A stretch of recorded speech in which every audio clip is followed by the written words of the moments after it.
Alright, hi, I'm Stephanie. I'm a compulsive overeater and food addict.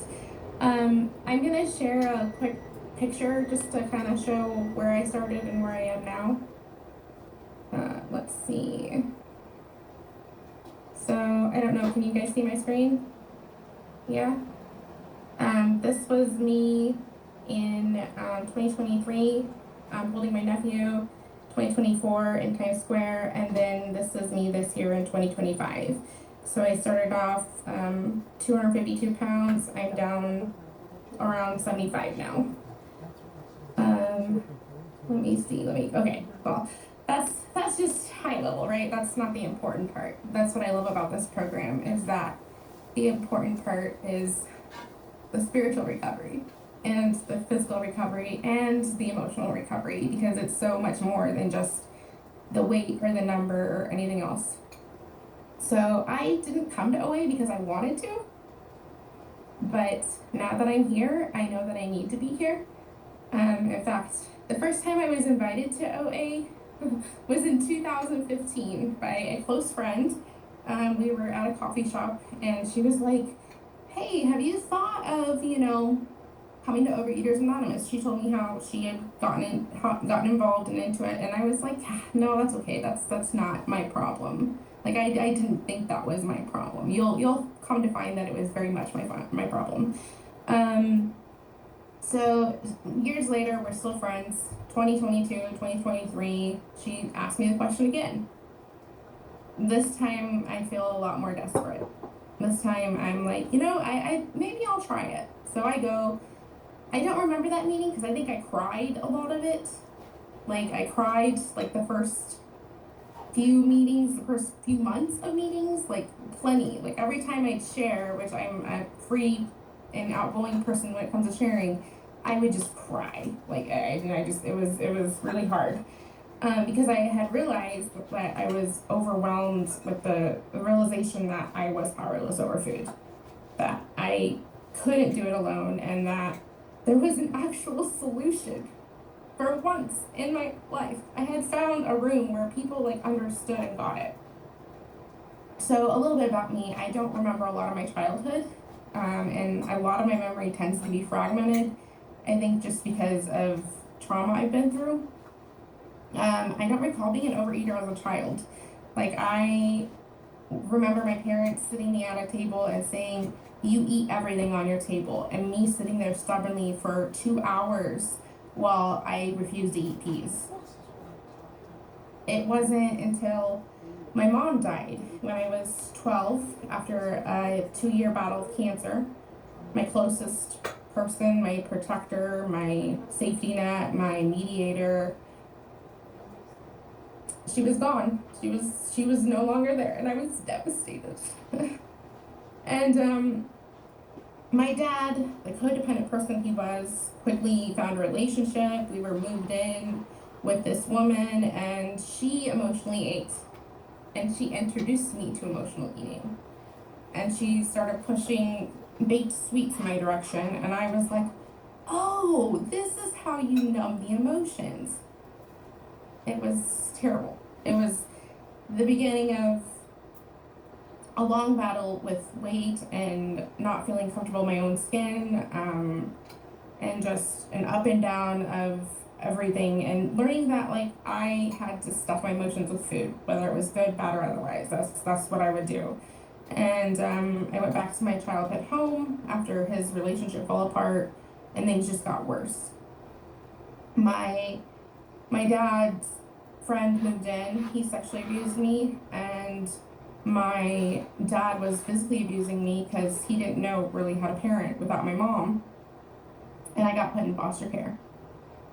And from the ages of 16 to 19, I moved between 10 to 12 times, different placements. I was that young adult or that young person that nobody wanted to deal with. I had the attitude nobody wanted to handle it. And I had just a defiance. And I also learned that food was unpredictable. I learned very quickly that some foster homes, they gave me what I needed. And then there were other ones that deprived me. And It just resulted in a really disorderly relationship with food by the time I hit my 20s. And I still remember, like, there was this one foster family that they would have their biological kids with them at the dinner table, and they would make us sit in a separate room, us foster kids, teens, sit in a separate room, and we would get no seconds. Their kids would, we would get watered down Kool-Aid, their kids would get whatever they wanted. Well, yeah, it wasn't good. It wasn't good. My relationship with food wasn't good, and there's plenty of other to that like had happened throughout that course of that teen journeys in foster care that was just not a way to build healthy connections or relationships with food. In my 20s, I was like constantly trying to lose weight, or I had lost weight at one point with calorie counting and having a trainer, all of this. And then I went right back into the food. And the second I hit my goal weight, I was back at the fast food chains, back at all of the unhealthy habits, and I gained it all back and then some. That was after I had divorced my abusive ex-husband, who was my high school sweetheart. And then at my heaviest, I was addicted to fast food. I was addicted to coffee. Scooters and Dunkin' Donuts were like my drug dealers. Like, they legit, like, they had the baked goods, they had the sugary drinks, they had it all, right? And I would eat and drink their stuff to the point of getting physically sick. Not because I was trying to vomit, but because I was just making myself sick out of this compulsion. And it wasn't until I entered the rooms of OA that I was shown that there was a better way. There was a way where you could make phone calls, you could journal, you could reach out to people, you could have supports. But it took me a while to figure that out, like even in the rooms. Like in 2023, I had a sponsor. I didn't listen to her. I just, like, her food plan, like, didn't really work for me, and I gave up very quickly. I left the rooms, but one person kept calling me, would not give up. He would call and say, "Hey, Stephanie, how's Scooters? Are you still going?" And I'd be like, "Yeah, I'm still going, I love it." Or, "Hey, Stephanie, when am I going to see you at a meeting again? How are you doing?" And he just, like he didn't give up. And I had had so many people give up on me that it was hard to fathom that there was a group of people that cared enough. And after messing around and finding out that, like, I couldn't do it on my own, I showed up to a two-way prayer Super Saturday. And two-way prayer is my jam, y'all. Two-way prayer is how I connect with my higher power. I love it. If you don't know what it is, figure it out or ask me and I will tell you, and you can get connected. But two-way prayer is amazing. And I asked him to be my sponsor. That person who kept calling, I asked him, "Hey, will you be my sponsor?" And he was like, "If I'm going to be your sponsor, you're fired. You're fired from food decisions. You're fired from fast food. No more scooters. You're fired." And I was like desperate enough that I was like, "Okay, just tell me what to do. Tell me what to eat. Like, just tell me." I didn't listen. I still was like, relapsing for a long time on, like, binges on berries and binges on fruits. And I was fucking around finding out, sorry, excuse my language, but, like, I was doing that too much, right? And one day he was like, recently in September 2025, we came up with a new plan, and it was, that I would call every meal, lifetime. Like, he had the availability, I would just call, and that's what I did. And it worked, and I was following my food structure. I have a very structured plan of ounces and weighing and measuring, and I was following it, and I have. And today I have 99 days. I'm so excited for that. And I've been away from the fast food for over a year, all the unapproved ones. So I'm just happy to be where I am. But it's one step at a time, one day at a time.